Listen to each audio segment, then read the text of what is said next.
Ne pistää itselleen kiekon päätyyn ja jyrää pari pelaajaa kumoon mennessään Antti Tyrväinen ja päähän kolahtaa. Ja Nikkilä tulee haastamaan ja nyt on säpinät käynnissä Hämeenlinnassa. Joonas Lehtivuori loukkaantuu. Antti Tyrväinen tulee rajulla vauhdilla ja taitaa kolahtaa päähän. Katsotaan hidastuksista vielä uudestaan ulos. Ajo tulee Antti Tyrväiselle kolmannessa ottelussaan. Se nostaa kiekon korlalle Mikkola.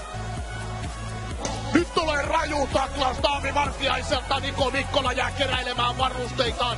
Nousee pystyyn, mutta on sekaavan oloinen. Ja nyt alkaa tapahtuma. Mikkola poistuu saman tien pukukoppiin. Irtaan.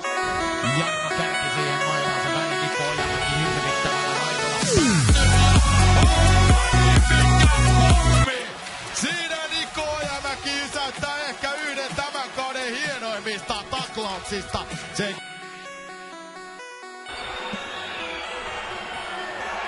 Tuossa tuo tulee ja osuuko jonkun siinä päähän Pelkola. Elkins pyrkii perään, ei riitä. Jasu. Ja kova taklaus. Taitava pysäyttää keskialueella Jasu niin, että kumahtaa. Ja nyt katsotaan mikä on tuomio. 3.25 pelattu ottelun toista erää. Ja nyt on Jasulla kasvot auki. Jälleen vuotaa verta. Olennainen taistelee, ei mene rännejä pitkäksi. Pois alueelta tämä kiekko nyt tuosta Tappara pelaamaan. Ja nyt on paikka tehdä se ottelun ratkaiseva maali. Plihalle ei pysty vielä pistämään kiekkoa reppuun. Roikottaa vain rystynä kiekko päätyy ja sitten katsotaan. Kalpalle tulee ilmeisesti rangaistus kyllä. Ja se takaa jo loppuun siihen 21,8 sekuntia. Nyt on sitten Tappara pelaaja siellä maissa ja mitä siellä pidetään, katsotaan Pekka Saravokko siellä.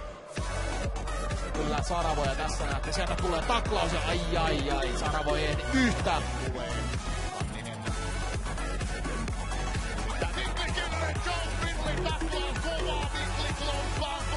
Ja sitten takkoot ovat valmiit.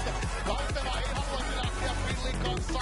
Tässä enää mihinkään. Avoja taklaus Joe Pilliltä ja Michel Miklik, Jypin Slovakki-tähti. 5 otteluun 5 maalia loukkaantuu tämän taklauksen. Malmivaara syli tämä kiekko Malmivaaralta oma pelaaja kautta lopulta keskialueelle.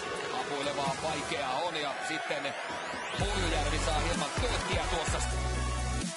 Sunnuntai-illan viihteeksi katsomaan myöskin tuota Mäenalainen ja nyt olisi vähän väylää mennä ja Mäenalasta taklataan nyt kyllä. Taklataan pahan näköisesti ja sen jälkeen menee tappeluksi. Nyt tulee kuule Jyri Marttisen taklaus ja sen jälkeen kaivetaan kuulkaas verta nenästä. 11 kautta liigassa Helsingin IFK. Kultaa 98. Tässä tulee tuo Puhdas taklaus mun mielestä, mutta se tuli vähän myöhään.